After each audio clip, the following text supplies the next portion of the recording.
Have you ever heard a story that makes you stop and ask, wait, how does someone help the CIA and still end up connected to a cartel? It sounds unbelievable, but it's real. This is the story of Guillermo Memo Lira, a small-time fixer who became a confidential informant for the CIA and later slipped into the world he was supposed to report on. His life shows how some informants don't stay loyal, how some play both sides, and how quickly things can go wrong when power gets involved. So what went wrong? Why did he switch sides? And how did everything fall apart?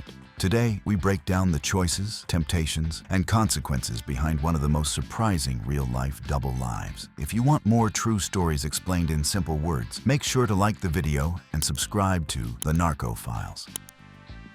Chapter 1. Who was Memo Lira before it all began? To understand how someone becomes a double-sided figure, you first have to know where they came from. Memo Lira grew up in Mexico during a time when the lines between crime, politics, and business were often blurred. In many areas, local fixers made a living by connecting people: business owners, police officers, travelers, and sometimes low-level criminals. These fixers weren't always dangerous, but they heard a lot and knew a lot. And in regions with corruption and instability, information is extremely valuable. Memo Lira was one of these people. He wasn't a major criminal. He wasn't wealthy or powerful. He was simply well-connected. He spent his time around border areas and transport routes, places where many different groups crossed paths. He understood who controlled which towns, who moved goods, who paid local officials, and who was having problems. Knowledge like this is extremely valuable, especially to intelligence agencies trying to understand what is happening on the ground in real time. And that's exactly how he first got their attention. Chapter 2. How a local fixer became a CIA source.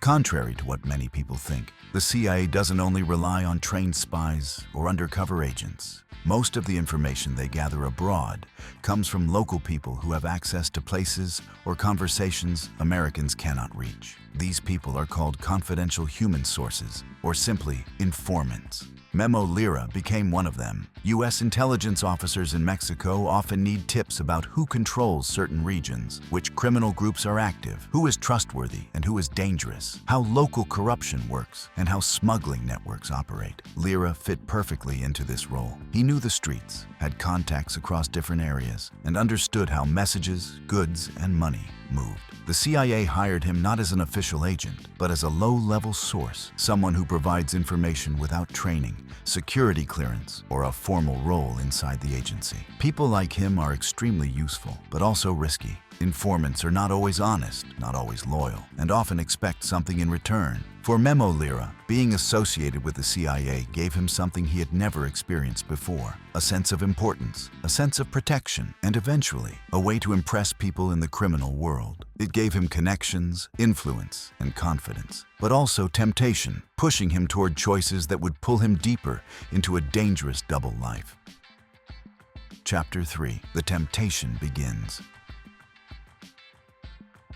Working with intelligence agencies can feel thrilling for someone who has lived on the edges of society. It's a world full of secrecy, responsibility, and attention. For Memo Lira, who had always worked in small, marginal roles, this felt powerful. Suddenly, he had access, connections, and influence, things he had never experienced before. But over time, something began to shift. Lira spent more and more time around criminal groups, initially just to gather information. Slowly, those relationships changed. People he was supposed to report on began treating him as one of their own. They saw his government connections as valuable, and in that world, influence often matters more than money. Simply saying, "I work with Americans," could open doors that were otherwise closed. Lira noticed this. He started using it. He acted like he had more authority than he really did. He offered favors, promised protection, and claimed inside knowledge. Each small act gave him more trust, more access, and more power. Little by little, Memo Lira became the very thing he had once been reporting on. This is how it often happens. Not in one big dramatic moment, not through a single decision, but through a chain of small choices, each pulling a person deeper into a world where shadows are stronger than the light, and where the lines between law and crime begin to blur. Chapter 4. When an informant crosses the line. People often imagine informants as loyal helpers, quietly giving information to keep things in order.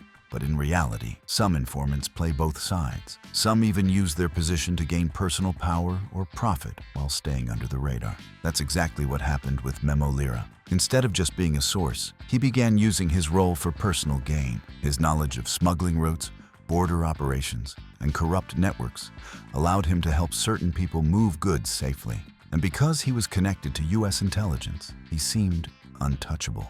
He wasn't untouchable, but he acted like he was. At this stage, Lira was living a double life. To American officers, he was a source offering tips. To criminals, he was an insider with government connections. And to himself, he was someone climbing into a world he believed would finally give him power and respect. But intelligence agencies are not blind. They monitor, cross-check, and verify information constantly. Eventually, they noticed Lira was withholding details, giving inconsistent reports, and spending too much time around criminal operators. The CIA doesn't allow informants to become liabilities. Payments stopped, communication ended, protection vanished. But Lira didn't step away from the criminal world. By that point, he was already too deep, and leaving it behind was no longer an option. His choices had set him on a path where loyalty, power, and danger were dangerously mixed.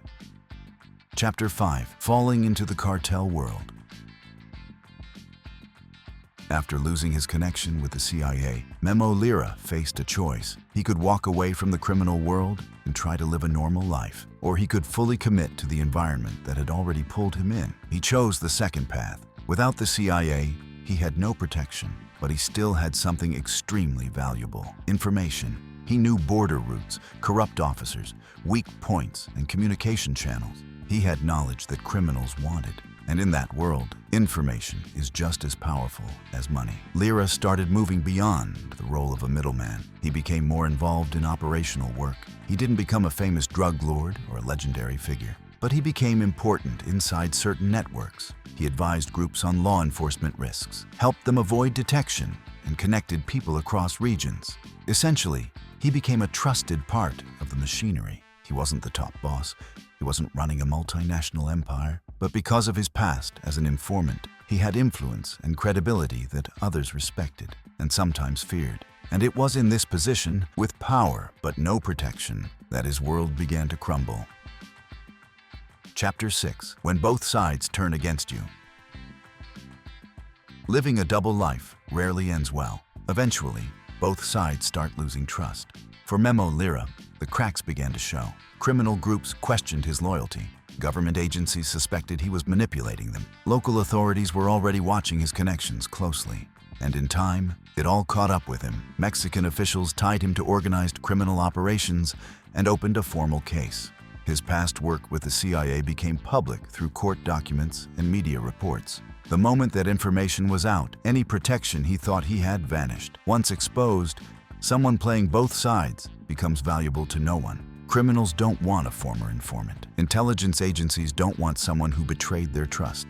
Lira became isolated, vulnerable, and eventually ended up in custody. For a man who spent years balancing two dangerous worlds, the collapse was sudden and unavoidable.